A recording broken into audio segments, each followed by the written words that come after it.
Hello നമസ്കാരം. ഇന്ന് ജനുവരി 23, 2025. ഇന്നലെയായിരുന്നു HDFC ബാങ്കിൻ്റെ റിസൾട്ട് വന്നത്.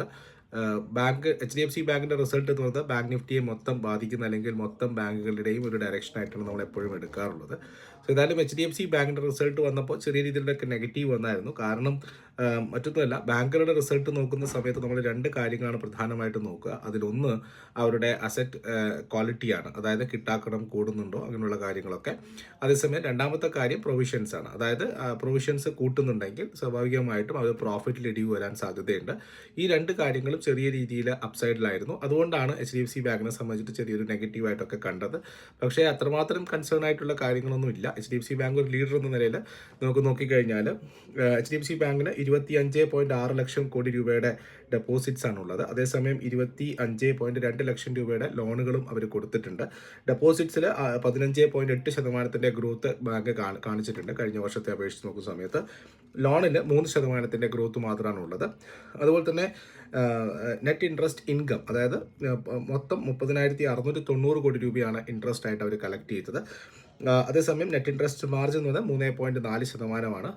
4% എന്ന് പറഞ്ഞാൽ ലോൺ കൊടുക്കുന്നതിൻ്റെയും ഡെപ്പോസിറ്റ്സ് സ്വീകരിക്കുന്നതിൻ്റെയും ഡിഫറൻസ് ആണ് അവരുടെ മാർജിൻ എന്ന് പറയുന്നത്. 100 രൂപയ്ക്ക് ഡെപ്പോസിറ്റ്സിന് 10% ഇൻട്രസ്റ്റ് കൊടുക്കുന്നു. ലോണുകൾക്ക് മുമ്പിൽ 13% ലോൺ ഇൻട്രസ്റ്റ് ചാർജ് ചെയ്യുന്നു എന്ന് പറയുമ്പോൾ 3% ഡിഫറൻസ് ഉണ്ട്. ആ ഡിഫറൻസ് ആണ് ബാങ്കുകളുടെ പ്രോഫിറ്റ് മാർജിൻ എന്ന് പറയുന്നത്.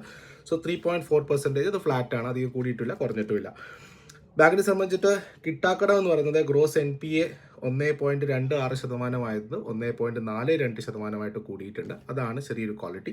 അതേസമയം നെറ്റ് NPAയിൽ മൊത്തം ഡെപ്പോസിറ്റ്സിൻ്റെ ആകെ 3.46%. അതായത് 100 രൂപ ലോൺ കൊടുക്കുന്ന സമയത്ത് 46 പൈസ മാത്രമാണ് കിട്ടാക്കടമായിട്ടുള്ളത്. അത് 31 പൈസയായിരുന്നു, അവിടുന്ന് 46 പൈസയായി മാറിയതാണ് ബാങ്കിനെ സംബന്ധിച്ചിട്ട് ചെറിയൊരു നെഗറ്റീവായിട്ട് വന്നത്. പ്രൊവിഷൻസ് 17% കൂടുതൽ 17% കിട്ടാക്കടം കൂടുന്നത് കൊണ്ട് തന്നെ അതിനെ കവർ ചെയ്യാൻ വേണ്ടിയിട്ട് 17% പ്രൊവിഷൻസ് ഇൻക്രീസ് ചെയ്തിട്ടുണ്ട്. അതും പ്രോഫിറ്റബിലിറ്റി ചെറിയൊരു മാറ്റം വരുത്തും എന്നുള്ള പേടിയാണ് ബാങ്കിൽ ഇഷ്ടപ്പെടാത്തത്, മാർക്കറ്റിന് ഇഷ്ടപ്പെടാത്തത്. ബാങ്കിനെ സംബന്ധിച്ച് പറയുകയാണെങ്കിൽ കാസ റേഷ്യോ മീൻസ് ക്യാപിറ്റൽ അഡിക്വസി ഒക്കെ RBI പറഞ്ഞതിനേക്കാൾ മുകളിലുണ്ട്. 11% ബാങ്ക് RBIയുടെ നിലവാരം. 20% മുകളിൽ അവർക്കുണ്ട്. കമ്പനിയുടെ കാര്യം പറഞ്ഞു കഴിഞ്ഞാൽ ഇവർക്ക് 9,143 ബ്രാഞ്ചുകളാണ് നിലവിലുള്ളത്. 21,049 ATMകൾ, 4,101 സിറ്റികളിൽ കവറേജ് ഉണ്ട്. അതേസമയം 15,196 ബിസിനസ് കറസ്പോണ്ടൻസ്, അതുപോലെ തന്നെ 51% ഇവരുടെ ബ്രാഞ്ചുകളും റൂറൽ ഏരിയയിലും സെമി അർബൻ ഏരിയയിലുമാണ് ഉള്ളതെന്നാണ് കമ്പനി അവകാശപ്പെടുന്നത്. ടോട്ടൽ എംപ്ലോയീസ് 22,10,219 ആണ്. സോ വലിയൊരു നെഗറ്റീവ് ഒന്നുമില്ല, ചെറിയൊരു അസറ്റ് ക്വാളിറ്റി ഡിഫറൻസ് ആണ് ബാങ്കിന്